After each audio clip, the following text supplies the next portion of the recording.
Je voulais aborder le sujet de la dernière polémique autour de Mélenchon qui aurait donc qualifié la police de barbare. On rappelle qu'on est dans un contexte de défilé des Gilets jaunes.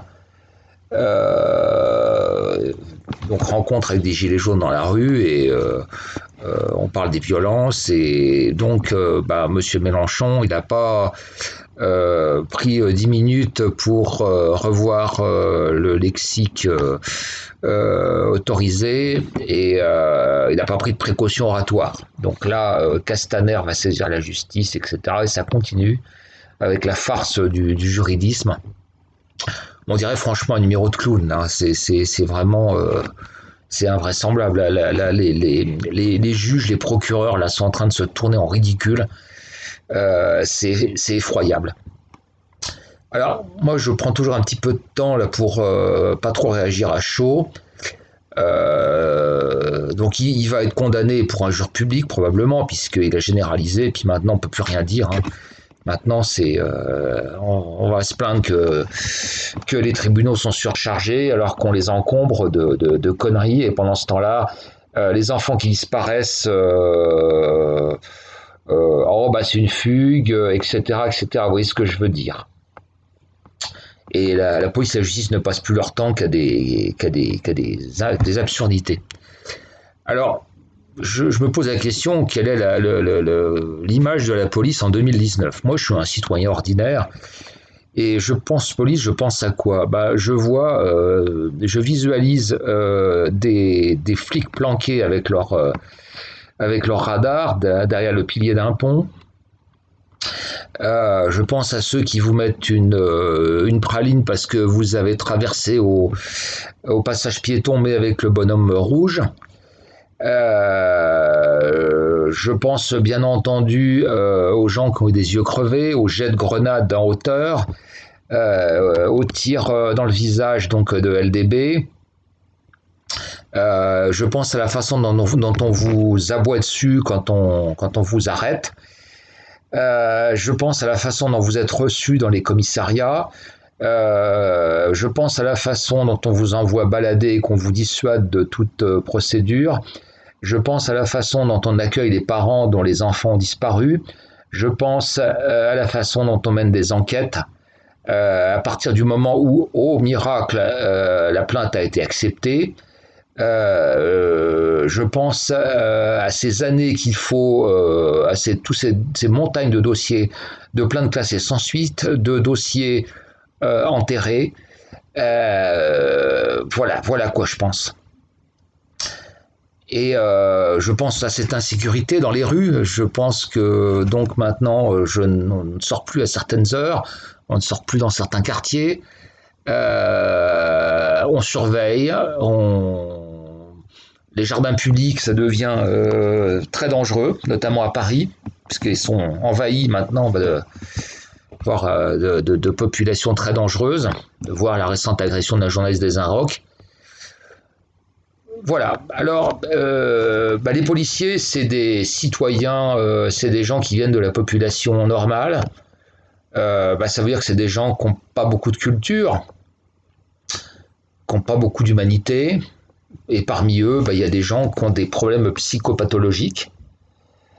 Je pense qu'actuellement, et ça se voyait sur les visages lors de l'acte 45, on les voyait complètement désemparés, incrédules, je crois qu'ils comprennent plus très bien où c'est ce qui se passe, un peu dépassés par les événements. Alors, bon, moi les gens qui ont crevé des yeux, je ne vais pas vous donner de qualificatif puisqu'on a le droit de rien dire. À ceux qui m'aboient dessus, qui me hurlent dessus, des fois des gamins lors d'un contrôle routier, à ceux qui matraquent des personnes âgées, etc., etc. Je vous laisse le choix du qualificatif. Moi, je ne me le permettrai pas.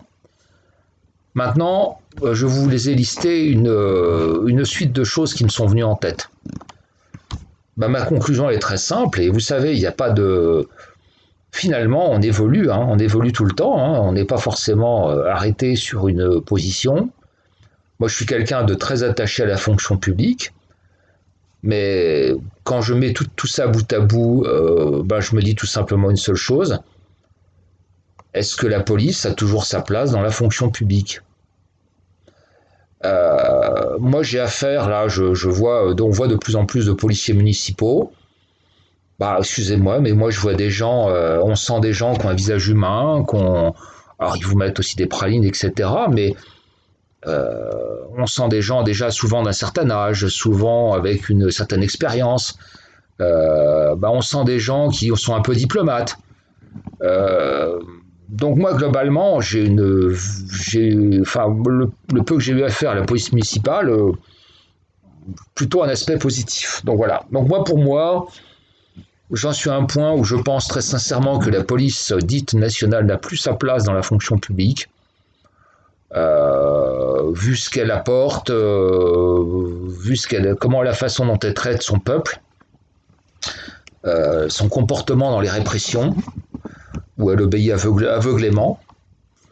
Donc moi personnellement, je pense que je la soustrais de la fonction publique. Et que chaque gouvernement fasse appel à des sociétés privées, à ceci, à cela.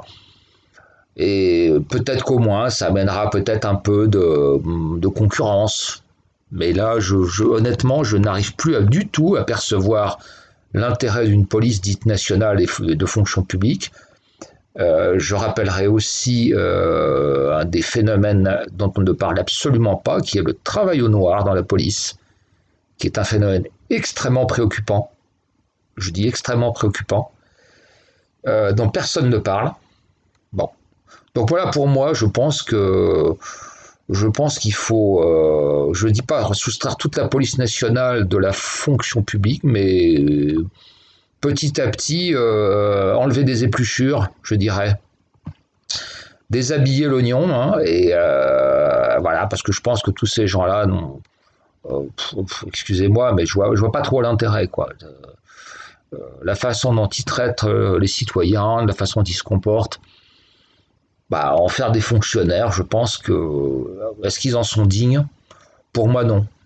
Voilà, voilà tout simplement. Et voilà, c'est ma conclusion en 2019.